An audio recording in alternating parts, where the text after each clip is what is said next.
బిడ్డలారా, దైవ సేవకులారా, క్రిస్మస్ పండుగలో మీరు యేసు ప్రభు ఎందుకు వచ్చారో చెప్పాలి.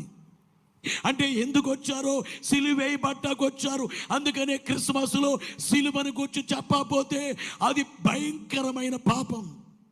సిలువను గురించి చెప్పకపోతే అది అన్యాయము. యేసు వచ్చారు.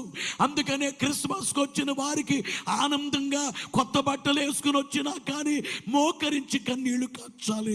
నా తండ్రి నా కోసం వచ్చారు, నా దేవుడు నా కోసం వచ్చారు, నా కోసం మరణించడానికి వచ్చారు, నా కోసం ఆయన ప్రాణమిచ్చుటకు వచ్చారు. ఆయన నా తండ్రి నా కోసం ఉయ్యాలో నరుడుగా పుట్టెను, నా కోసం వచ్చారు.